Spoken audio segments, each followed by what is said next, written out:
પાણી પીવાઈ જાય તો આ બાજુ જોજો જરા. અને ફરીને પાણી પીવાની કોઈ જરૂર નહોતી ને. હા, નજર બજર ન લાગત હા તમને જરાય. 1 મિનિટ.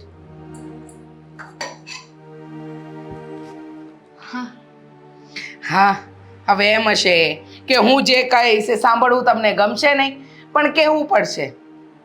કોણ મૂકવા આવ્યું હતું તમને? મૂકવા? કોણ આવ્યું તું? મારી આંખ છે ને 2 નહીં 10 છે 10. મને બધી બાજુનું દેખાય છે. આ 4 દિશા, ઉપર નીચે આગળ પાછળ બધું જ દેખાય છે. હા મમ્મીજી, એ તમારે કહેવાની જરૂર છે ખરી? આઈ નો વેરી વેલ કે આ તમારી આંખો છે ને સીસીટીવી કેમેરા છે. અને મૂકવા, અરે એ તો સાગર હતો. સાગર મૂકવા આવ્યો હતો. કેમ તમારી પાસે ગાડી નથી? હા, ગાડી છે છતાંય કોઈ પારકો પુરુષ તમને ઘર સુધી મૂકી જાય, ઘરેથી લઈ જાય. જો દામિની બહુ, હવે તમે વિધવા છો ને એ ભૂલશો નહીં. મને યાદ છે. અને તમે લોકો ભૂલવા દો એવા છો ખરા? હા, વાતે ને વાતે મને યાદ કરાવો છો કે હું વિધવા છું, હું એકલી છું. મને આ વાત ક્યારેય નહીં ભૂલાય. અને મમ્મી, રહી વાત ગાડીની, તો મારી ગાડી છે ને સર્વિસમાં મૂકવાની છે. છેલ્લા 3 દિવસથી હું આદિત્યભાઈને કહું છું, પણ એમની પાસે સમય નથી, એટલે મારી ગાડી ત્યાંની ત્યાં જ છે. એ રિપેર કરાવી દે પછી એ મને મૂકવા નહીં આવે. અને તમને તો ખબર છે ને કે મારી ઓફિસ જ્યાં છે ત્યાંથી ડાયરેક્ટ રિક્ષા પણ ના મળે. બરાબર છે, ત્યાંથી ન મળે પણ અડધે રસ્તેથી તો રિક્ષા મળે ને, ત્યાંથી આવી જવાય.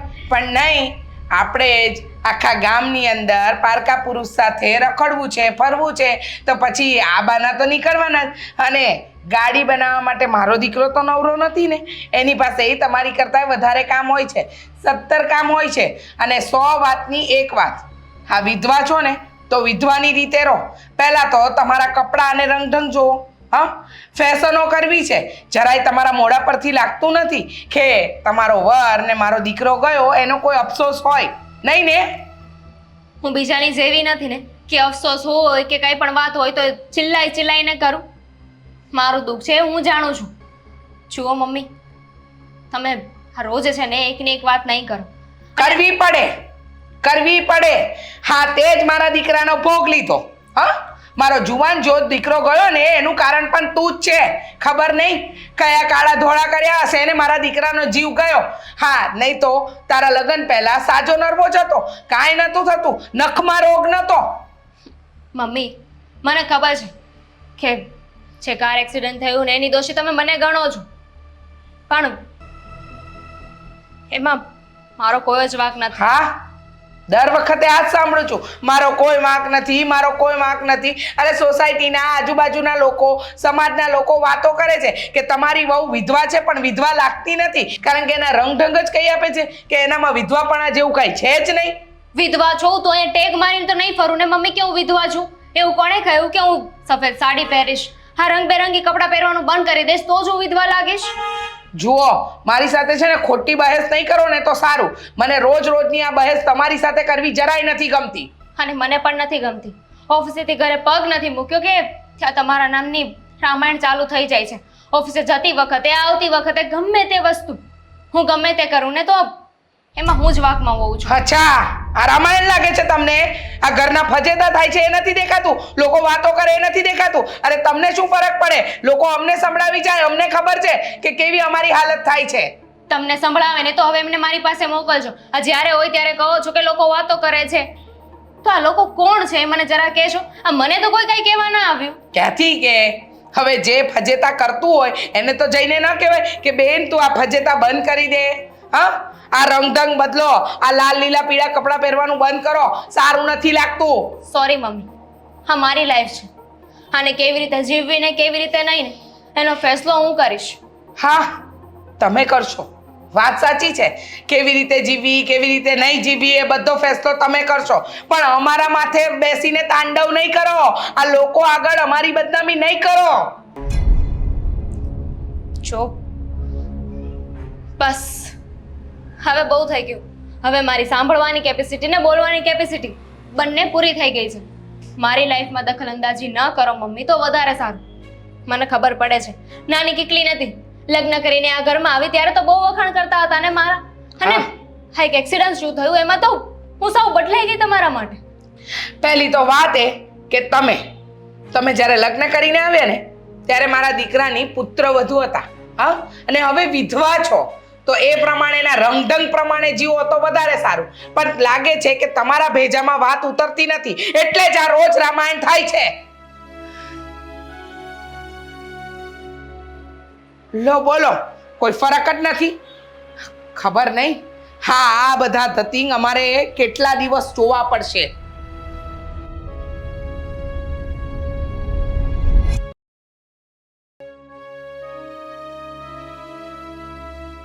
આ શું ક્યારના ફોનમાં પડ્યા છો? તો શું કરું? હું આટલી મોટી અહીંયા બેઠી છું, વાત કરવાની ખબર નથી પડતી. આખો દિવસ નોકરની જેમ ઘરમાં કામ કરો અને સાંજે પતિદેવ આવે ને તો એનું મોઢું જોયા કરવાનું. એટલે જ વાત નહોતો કરતો, કારણ કે તું આખા દિવસની આ બધી વાતો બહાર લાવે અને મારે બધી વાતો સાંભળવી અને પછી મારે કંઈ કહેવું એ સારું ન કહેવાય ને. ઓકે ફાઇન, તો મારે પણ વાત કરવાની કોઈ જરૂર નથી. હવે છે ને એક કામ કરવું છે, અરીસાની સામે ઊભીને જેટલું મન થાય ને એટલું બોલ્યા કરવાનું, બબડ્યા કરવાનું. ઘરમાં કોઈ સાંભળવા તો રાજી છે નહીં. એવું નથી, હું તારી દરેક વાત સાંભળવા જ માંગુ છું. હવે ગાંડા જેવી હરકત ન કરાય હરીસા સામે. આ ઘરમાં ગાંડાઓની કઈ કમી છે? વિધવા છે, વિધવા જેવું વર્તન નથી કરતી. સાસુ છે, સાસુ જેવું વર્તન નથી કરતી. પતિ તો બિલકુલ પતિ જેવું વર્તન નથી કરતા. તો પછી હું શું કામ આવું કરું? તો પછી તને ના પણ ન પાડી શકું. આદિ, મને ગુસ્સો આવે છે. તમારી રમતમાં મારો મગજ ખોટો વધારે ખરાબ ન કરતા. અરે એવું નહીં કરતી, બોલ ને, શું તને જોઈએ છે? શું કામવાળી કેમ ધરાઈ ગયા? હજી તો કામવાળીનું નામ લીધું છે, હજી આગળ તો કાંઈ બોલી નથી. કામવાળી તો શક્ય નથી, કારણ કે તું સમજ કે મમ્મી છે ને એ ખોટા પૈસા ક્યારેય નહીં વાપરે, એટલા માટે. હા, ઘરમાં આટલો પગાર આવે છે, નાખવાનો ક્યાં છે? તો પગાર માટે થઈને તો દામિની વહુને કામે મોકલે છે, જેથી કરીને 2 રૂપિયા ઘરમાં આવે, અને રૂપિયા આવે છે એટલા માટે તો મમ્મી થોડી ઘણું છે ને જતું કરે છે. અને આ દામિની વહુ કામે જાય છે ને એટલે પાછળથી એકલી કામમાં હું પહોંચી નથી વળતી, તો હું શું કામ એડજસ્ટમેન્ટ કરું? ચોખ્ખા શબ્દોમાં તને મમ્મી સંભળાવશે, કહે છે કે દામિની વહુ તો આખો દિવસ કામ કરીને રૂપિયા લાવે છે અને તમારે આખો દિવસ કામ નથી કરવું અને કામવાળી રાખવી છે, ઉપરથી ખર્ચો કરાવો છો ઘરમાં બેસીને. અચ્છા, મારે ક્યાં બોલવું છે? હું આ વાત લઈને મમ્મીજી પાસે જાઉં તો મમ્મીજી મને કાંઈ બોલે ને? આ વાત તો તમે લઈને જશો, તમે કહેશો કે આ આઈડિયા મારો છે. બિલકુલ નહીં. કેમ? મારો વારો પણ પડી જશે ને, અને મારે કોઈ એવું ખોટી વાત તો કરવી જ નથી મમ્મી હા સાથે. તો ઠીક છે આદિત્ય, વાંધો નહીં. તમે ના જતા હું નહીં જાઉં, પણ કાલથી પછી હું અડોડાઈ ચાલુ કરીશ દામિની વહુ સાથે. અને મને પાક્કો વિશ્વાસ છે કે જો દામિની વહુ કામ ઉપર નહીં જાય ને ઘરે બેસશે ને તો પગાર આવતો બંધ થઈ જશે, વધારે નુકસાની જશે. પણ મારે શું? મારે તો મારા કામથી મતલબ છે ને. પ્લીઝ સમજવાની કોશિશ કર. સમજવાની કોશિશ તમે કરો, હું માણસ છું, ઢોર નહીં. એવું નથી મીરા, આપણે કઈ બહાર ફરવા જઈશું, હમણાં રજા આવવા દે, એટલે તને છે ને તારો માઇન્ડ ફ્રેશ કરી નાખવો છે. 2 વર્ષથી ક્યાંય લઈ ગયા છો? હા તો 2 વર્ષથી નથી ગયા એટલા માટે તો કહું છું કે હવે જશું ને. હા તો વાંધો નહીં, જશું આપણે. એ પછીનો પ્રશ્ન છે. પહેલો પ્રશ્ન મારો કામવાળીનો છે. તારા માટે મેં વિચાર્યું છે કે આ આપણા ગામના સોની છે ને એ મતલબમાં ત્યાંથી તારે જે ઘરેણું કરાવવું હોય ને એ કરાવી આપીશ તને. ક્યારે? હા તું કે ત્યારે, કાલે પરમ દિવસે. ફોન કરો. ફોન કરીને અત્યારે શું છે રાતના? કઈ વાંધો નહીં, મેસેજ છોડી દો કે અમારે ઘરેણા કરાવવા છે ને એટલે સવારે અમે ઓર્ડર આપી દેશું. તમને શું લાગે છે હું તમારી આ બધી ખોટી વાતોનો ભરોસો કરીશ? બિલકુલ નહીં. અરે મેં તો ત્યાં સુધીનું વિચાર્યું છે મીરા કે હવે રજા રહેશે ને ત્યારે હું તારા સાથે સાથે કામ કરાવીશ, તને મદદ કરીશ કામમાં. હા તો અરે વાહ, સન્ડે ક્યારે છે? બસ આ 2-3 દિવસ પછી. હા તો કઈ વાંધો નહીં, આપણે કામવાળી નહીં રાખીએ. આ 2-3 દિવસ હું એડજસ્ટમેન્ટ કરી લઈશ. સન્ડેના દિવસે બધું જ કામ તમે કરશો, અને જો કામ નહીં થયું તો શું? તો કઈ નહીં, આપણે કઈ બીજું વિચારીશું એના માટે. હા, જો કે થઈ જ જશે. હા, કામ કરવું જ પડશે, નહીં તો મારું મગજ ખરાબ થઈ જશે અને હું મમ્મીને ગમે તેમ બોલી દઈશ, દામિનીને જોબ પર નહીં જવા દઉં, અને તમારી જિંદગી તો એટલી હરામ કરી નાખીશ ને કે તમને એમ લાગશે કે 1 નહીં 3 કામવાળી લાવી દેવાને. હા પ્લીઝ ડરાવ નહીં, અને આ બધી વાતને મનમાંથી કાઢી નાખ.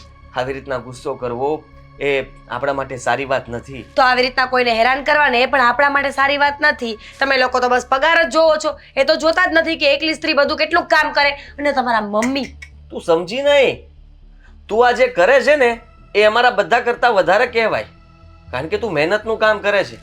હા, ઘર માટે થઈને તું જો કામ વાળીના રૂપિયા બચાવે છે, બધાનું ધ્યાન રાખે છે, મમ્મીનું ધ્યાન રાખે છે, મારું ધ્યાન રાખે છે, આ દામિની વહુનું પણ કામ કરી લે છે, તો પછી વિચાર કર ને. સારી છું ને હું? સૌથી સારી, શ્રેષ્ઠ. અને હું કહું ને તો ત્યાં સુધી કે અમારા બધાના પગાર જેટલો છે ને એ બધા પગાર કરતા તારો પગાર વધારે કહેવાય, કારણ કે ઘરની જવાબદારી કઈ નાની વસ્તુ નથી. સાચી વાત છે. કેટલા સમજદાર છો આદિ હો. તમે. તમે મારા કેટલા વખાણ કર્યા કે આ બધા જ કરતા વધારે કામ હું કરું છું, બધા કરતા સારી હું છું, તો બધા કરતા વધારે પગાર મને મળવો જોઈએ ને, તો આપો. 3 વર્ષ થયા છે લગ્નને, બધો હિસાબ કરીને મને આપી દો.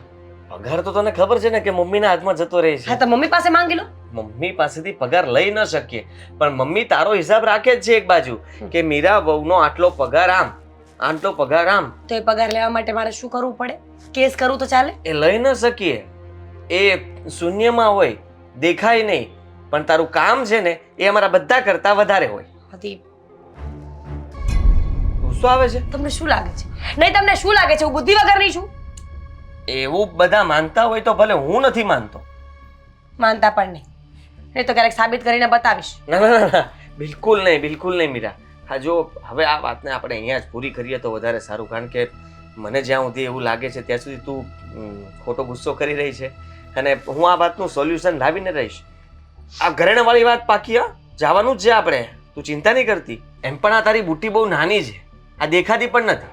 હા, પેટર્ન સારી છે, પણ નજીકથી આવીને જોવી પડે છે. પતી ગયું તમારું? ન જોતા મારી બુટ્ટીને, સમજી ગયા ને? પોતે જ લાવ્યા હતા, એ ભૂલી ગયા. એટલે જ વિચાર કરું કે આ કેમ દૂરથી પણ નાની નાની મસ્ત દેખાય છે.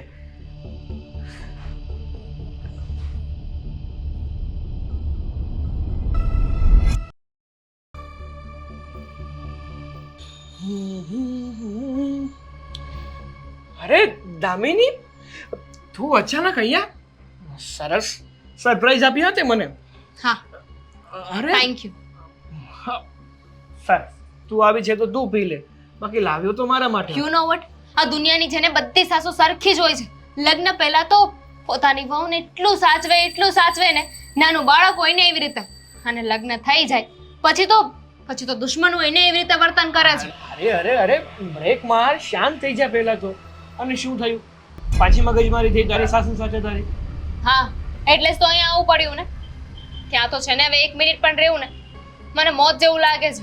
હા, પણ થયું શું એ કહીશ તું મને? બસ એ જ વાત. હા, તું મને મૂકવા આવ્યો હતો, આ મારા કપડાં, આ બધાથી એમને પ્રોબ્લેમ છે. અરે મારી લાઈફ છે, મારું જીવન છે. એક વાત મને નથી સમજાતી. હા, મારા હસબન્ડનું મોત થઈ ગયું, બરાબર, તો મારે સફેદ કપડાં પહેરવાના, વિધવાની જિંદગી જીવવાની, અને આની જગ્યાએ હું મરી ગઈ હોત તો એ સફેદ કપડાં પહેરીને ફરત. અરે દામિની, કેવી વાત કરે છે તું? બોલતા પહેલા એકવાર વિચારાય તો ખરું ને કે આપણે શું બોલી રહ્યા છીએ. ગુસ્સો આવે છે મને. ગુસ્સો ગુસ્સાની જગ્યાએ છે, પણ છે ને આપણા વિશે આપણે ખરાબ તો ના જ બોલવું જોઈએ. શું કામ ના બોલવું જોઈએ? ખરાબ તો થઈ રહ્યું છે ને. મૂડ બગાડી નાખ્યું આખું મારું. જો એમાં એવું છે ને કે આ તારા સાસુ એ જૂના રીતિ રિવાજ વાળા છે, અને આમ પણ પહેલેથી ચાલ્યું જ આવે છે ને કે જે વ્યક્તિનો પતિ મરી જાય ને એ પત્નીએ ધોળા વસ્ત્ર પહેરવા અને વિધવાની જેમ રહેવું. કયા શાસ્ત્રમાં લખ્યું છે એવું કે ધોળા કપડાં પહેરવાના, વિધવાની જિંદગી જીવવાની? અરે પતિ મરી જાય તો શું જીવવાનું મૂકી દેવાનું? નહીં ને. અને પહેલેથી આ બધું ચાલતું આવ્યું છે તો એક દિવસ તો આ બધામાં બદલાવ લાવવો જ પડશે ને. એ વાત સાચી છે, એ તું સમજે છે, હું સમજુ છું, પણ બધા નથી સમજી શકતા. અને આમ પણ પરિવર્તન એ તો સંસારનો નિયમ છે. જેમ જેમ સમય વીતતો જાય ને એમ આપણે પરિવર્તન લાવવા જરૂરી છે. અત્યારે જે ઘરમાં આવી કઈ ઘટના બની હોય ને એ ઘર આ પોતાની વહુ એટલે કે પોતાની વહુને વહુ માની અને દીકરી બનાવે છે અને ફરીથી એના લગ્ન કરાવે છે. જ્યારે આ તારું ઘર છે કે તારો પતિ મરી ગયો પછી તો જાણે તને તો હેરાન કરી દીધી છે. એ લોકોને ફક્ત એટલું દેખાય છે કે એમના ઘરનો દીકરો ઘર, પણ એ કેમ નથી સમજતા કે એ તો મારી આખી જિંદગી હતી ને, મારા જીવન સાથી હતા. અરે મારા પર શું વીતતી હશે, હું કેવું અનુભવતી હશે, એવું ક્યારે વિચારવાની કોશિશ જ નથી કરી. એ જ તો વાત છે. જો એ લોકોએ એવું વિચાર્યું હોત ને તો અત્યારે તારી સાથે જે વર્તન કરે છે ને એવું વર્તન એ કરતા જ ન હોત ને. મને તો એટલી ખબર પડે છે કે હું અત્યારે જેવી રીતે જીવું છું, હા, રંગબેરંગી કપડાં પહેરવા, જોબ કરવી, વિધવાનું જીવન નથી જીવતી ને, તો એમાં મારા અજય ખુશ જ હશે. કારણ કે એ પણ અને આવી રીતે વિધવાનું જીવન જીવતા ન જોઈ શકે. એ તો ગમે તે વ્યક્તિ હોય, પોતાનું પાત્ર ખુશ રહે ને એમાં જ એને ખુશી મળે. કયો વ્યક્તિ એવો હોય કે પોતાનું જીવન સાથી દુઃખી થાય એમાં એને ખુશી મળે? સાગર, શું કરું ને મને કાંઈ સમજાતું નથી. જો દામિની, તું ખોટું ના લગાડે તો એક વાત કહું તને. મને ખોટું લાગશે. મને છે ને હવે બધી જ વાતનું ખોટું લાગે છે. અરે યાર દામિની, મારી વાતનું તારે ખોટું લગાડવાનું? અરે હું તો તારું સુખ દુઃખનું સાથી છું, અને જો મારી જ વાતનું તું ખોટું લગાડીશ તો પછી આ જ્યારે પણ તું તકલીફમાં આવીશ ત્યારે જઈશ કોની પાસે? સોરી, હવે એ બધો ગુસ્સો તારા પર નીકળી ગયો. બોલ. જો તું મારી પર ગુસ્સો કરે ને એનાથી મને કોઈ પ્રોબ્લેમ નથી, પણ તું છે ને જેવી છે ને એવી જ મને ગમે છે. અને વાત જાણે આવી છે કે જો દામિની, સાચું કહું ને તો હા, આજે બોલીશ કે મુહૂર્ત જોવડાવું? અરે આજે જ બોલીશ. એક માણસને આમ અંદરથી પ્રિપેર તો થવા દે ને, જે વાત કરવી છે એ માટે. એવી તો તારે શું વાત કરવી છે કે એટલું વિચારવું પડે છે? વાત જાણે એવી છે કે તને તો ખબર નહીં હોય કદાચ, પણ હું તને પસંદ કરું છું. શું? હા, એઝ અ ફ્રેન્ડ આપણે બંને એકબીજાને પસંદ કરીએ છીએ ને, એમાં નવી વાત શું છે? એઝ અ ફ્રેન્ડની વાત નથી કરતો. આ તારા લગ્ન થઈ ગયા ને એટલે મેં મારા આ દિલની વાત દિલમાં જ રાખી મૂકી હતી, પણ જ્યારે તારી સાથે આ ઘટના પાછી બની છે ને એટલા માટે હું તને કહેવા માંગુ છું કે સાગર, હા શું બોલે છે તું? હું એક વિધવા છું અને તને તારા મોઢે છે ને આવું બધું સારું ન લાગે. અરે દામિની, આમાં ખોટું શું છે? હું તને પ્રેમ કરું છું અને તારી સાથે લગ્ન કરવા માંગુ છું. જો તને કઈ વાંધો ના હોય તો. અને આ સમયમાં સ્ત્રી બીજા લગ્ન તો કરે જ છે ને. તને પણ તારો સાથ મળી જશે અને મને પણ મારો પાર્ટનર મળી જશે. તારું છે ને મગજ ફરી ગયું છે. આપણે પછી વાત કરીશું. જો મને પ્લીઝ વિચારીને જવાબ આપજો. હું તારા પર કોઈ જોર જબરદસ્તી કરવા નથી માંગતો, પણ કાં તો મેં મારા વનની વાત તને જણાવી. સારું,